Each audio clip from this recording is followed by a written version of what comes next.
सुप्रभात। मेरा नाम है विराज और मेरे साथ है आर्या। आर्या आ रही हूँ। लो मैं आ गई। तुम वहाँ नीचे क्या कर रही थी? अरे क्या बताऊँ, कल रात बिजली चली गई थी। मारे डर की तो मेरी हालत खराब थी। मुझे तो प्रत्येक चीज झांकते हुए लग रही थी, मानो कि कोई मुझे देख रहा हो। जब बिजली आई तब जाकर जान में जान आई, लेकिन मेरा सारा सामान उथल पुथल हो गया। हाँ, तुम बिल्कुल सही कह रही हो। यह डर भी बड़ी कमाल की चीज होती है। कभी बनता काम बिगाड़ देती है तो कभी बिगड़ता काम बना देती है। यह होता भी तो कई प्रकार का है। किसी को कुत्ते से डर लगता है तो किसी को पानी से। बालक बीरबल का डर भी बड़ा ही विचित्र था। बालक बीरबल ये कौन है? तुम्हें नहीं पता? आइए आज हम देखते हैं बालक बीरबल की कहानी, नाटक विचित्र डर में।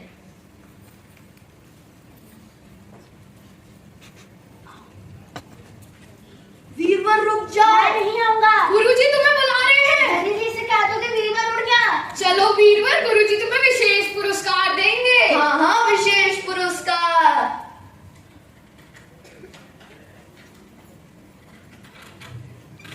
प्रणाम गुरुजी। आयुष्मान भव। अपना स्थान ग्रहण करो। जो आज्ञा गुरुजी।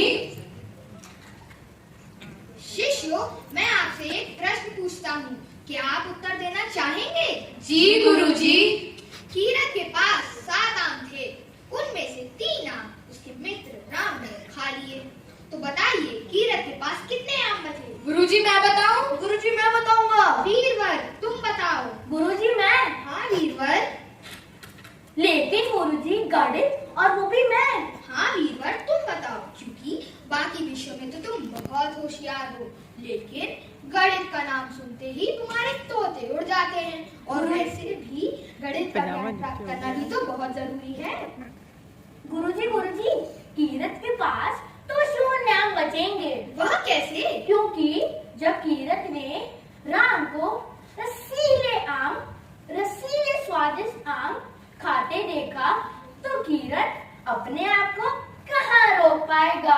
बाकी बचे आम वो खुद ही खा जाएगा। वाह, क्या उत्तर दिया है। अरे बीरबल, ये तुम क्या कह रहे हो? शिष्यों, अब आप ही इसका सही उत्तर बताइए। गुरुजी 4। एकदम सही बताया। बीरबल, तुमसे कितनी बार कहा है, तुम्हें गणित पे ध्यान देने की बहुत आवश्यकता है। परिश्रम करो, परिश्रम। जो आज्ञा गुरुजी। ये क्या? भागो बीरबल, तुम पे गणित गिरी। बचा। बीरबल की हालत तो देखो, जैसे कटहल ना हो कोई बम हो। वह भी गणित का।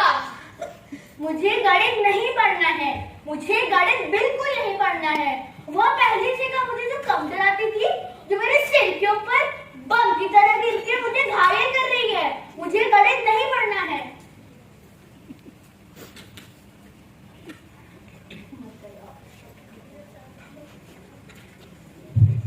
इस प्रकार बीरबल के मन में गणित का डर घर कर जाता है और वह गणित के ज्ञान से वंचित रह जाता है।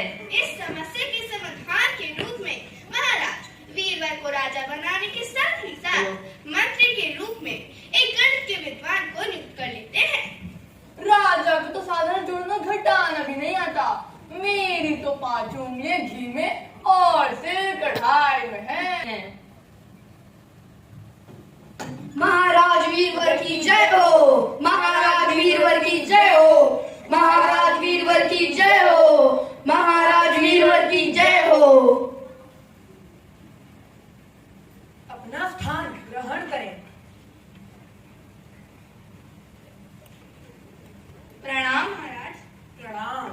महाराज, मैं सिद्धार्थ नगर का व्यापारी सिद्धार्थ हूँ। महाराज, मेरे पास बड़े ही उत्तम नस्ल के घोड़े हैं। अगर आप उन्हें खरीदेंगे तो आपकी सेना को बहुत लाभ होगा। और ये इतनी तेज दौड़ते हैं कि आपको लगे कि हवा से बातें ही करे जा रहे हैं। महामंत्री जी। जी महाराज। जरा व्यापारी जी के घोड़े देख के आइए कि वह सत्य भी कह रहे हैं। जैसे आज्ञा महाराज। महाराज, सारे ही घोड़े बड़े ही आकर्षक और उत्तम नस्ल के हैं। यह हमारी सेना के लिए बड़े ही लाभकारी होंगे। व्यापारी जी, जी महाराज। आपके घोड़ों का मूल्य क्या है? महाराज, वैसे तो ये घोड़े अमूल्य हैं, लेकिन मैं आपसे एक घोड़े की कीमत मात्र 100 स्वर्ण मुद्राएं ही लूंगा। और आपके पास कितने घोड़े हैं? महाराज, मेरे पास 100 घोड़े हैं। महामंत्री जी। जी महाराज, जरा इधर आइए। अगर एक घोड़े का मूल्य 100 स्वर्ण मुद्राएं है, तो 100 घोड़ों का मूल्य क्या होगा? महाराज, अगर एक घोड़े का मूल्य 100 स्वर्ण मुद्राएं है, तो 100 घोड़ों का मूल्य 20,000 स्वर्ण मुद्राएं ही होगा। महामंत्री जी। जी महाराज। आप 20,000 स्वर्ण मुद्राएं लेकर आइए। जैसी आज्ञा महाराज। 20,000 स्वर्ण मुद्राएं? मुझे तो कुछ दाल में काला लग रहा है, क्योंकि 100 घोड़ों की कीमत तो 10,000 स्वर्ण मुद्राएं होनी चाहिए।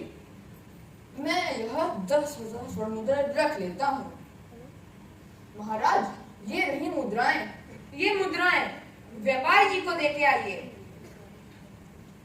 धन्यवाद महाराज, अच्छा हुआ आपने मेरे सारे घोड़े खरीद लिए। मुझे इन 10,000 स्वर्ण मुद्राओं की अति आवश्यकता थी। 10,000?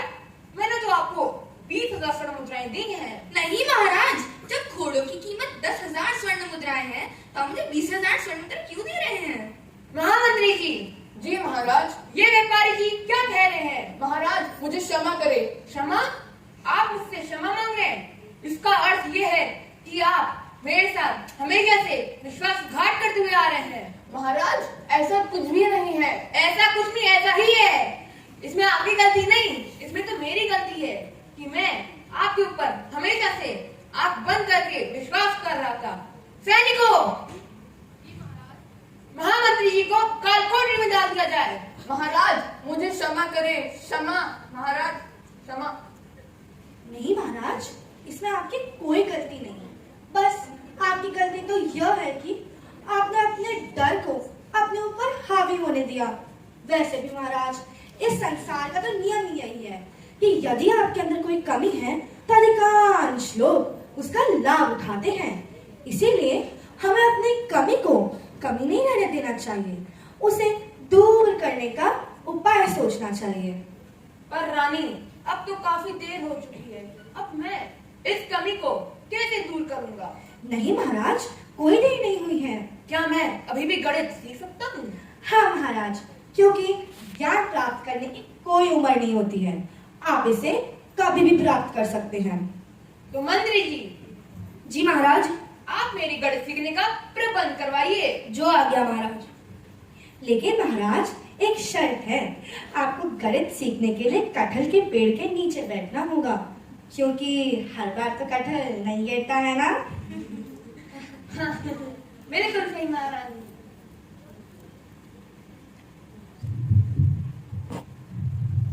है वही सिकंदर जीवन का, जिसकी बहादुरी से प्रीत है। क्या नहीं है जीवन का? डर के आगे जीत है, डर के आगे जीत